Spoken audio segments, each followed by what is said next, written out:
here to talk to you today a little bit about perspective. Perspective is a really powerful tool. The ability to reframe a situation, it's very empowering. We can take losses and turn them into lessons. We can take lessons and turn them into wisdom. And we can take wisdom and turn it into wins.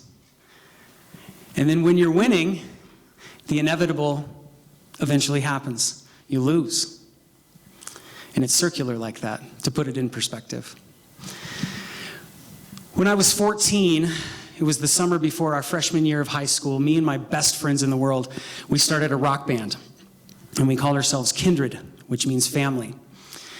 And the reason we felt that name was so appropriate was because we had all grown up in, 2 or 3 miles from each other. We'd all gone to middle school together, elementary school together. And, we experienced so many formative moments, from making the football squad to comforting each other through our first heartbreaks. And we quickly dove in head first, and we would practice our band 3-4 nights a week. We would rehearse and record and write. We had big dreams, and we were serious about them. Those dreams didn't pan out exactly like we thought they would, but our message prevails. Our message of, much like you've seen so many of the young speakers here today talking about ways to improve and make a better world, we had that in our music as well. And at the core of it was a message of connectedness and oneness, and that being maybe a core global human value, honoring our connectedness. And eventually, in our early 20s, a bit frustrated we hadn't hit the big time, eventually we parted ways and started championing each other on our own individual paths. And Kindred's guitar player, Mateo, he and I go way, way back. I was actually lucky enough to be invited to Mateo's 5th birthday party. We were in the same kindergarten class, and I gave him a Transformer for his birthday. It was a Decepticon, if anybody knows what that is. I'm dating myself a little bit, but Starscream, it was like a jet fighter, and I loved this toy, and I gave it to Mateo for his birthday. But by the end of his party, I had broken the toy. I know. Not a great friend, right? But being the lifelong pals that Mateo and I are, I want you to know that he did eventually forgive me. We were both 27, and it was a healing moment. But on Mateo's journey, he went and started a rock and roll school called Global Sound, where he basically took a lot of the education we received as young men from artist development and passed it on to the youth, and created rock band programs and, allowing youth access to instrumental lessons and voice lessons and whatnot.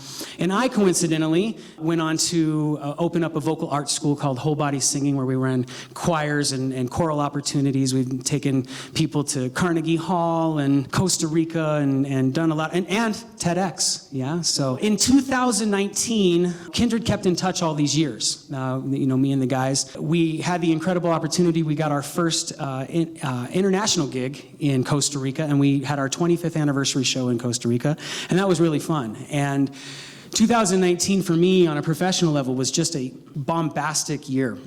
And then along came 2020, and we all remember how awesome 2020 was. We were about to take our choir to Carnegie Hall in 2020 in late March.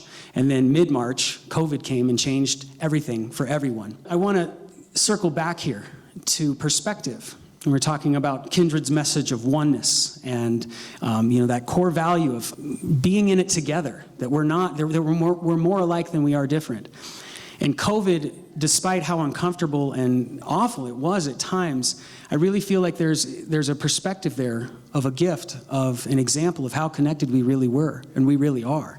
There was not anyone on the planet that was not affected in some way by a single event. And in my 43 years, I have never experienced anything quite like that. I know a lot changed for folks. Does anybody out there have any major life changes during COVID? Any shifts? Okay, chuckles, right, yeah.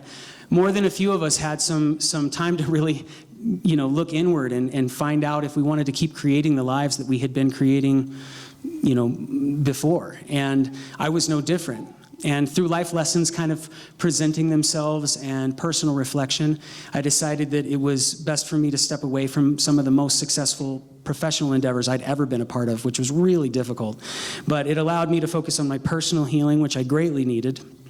and my personal music and also my family. So there I was. I made the jump, and I needed somewhere to land.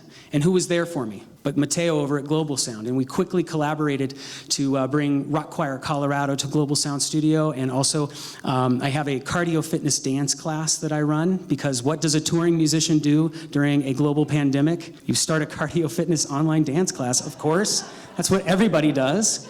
So we brought the Fam Jam dancers to Global Sound as well. And I'm so excited to showcase all of those students with you here today in just a minute. And I want to finish with one more element of perspective. And that is that even though our rock star dreams didn't manifest the way that we had one day hoped, instead of creating community with Mateo and I and Kindred being at the center of it and being rock stars, now, as more mature men, we're creating community in a different way by giving other people that chance to be rock stars, for them to share their light, and for youth to be empowered to share their songs and their writing. And that's pretty cool.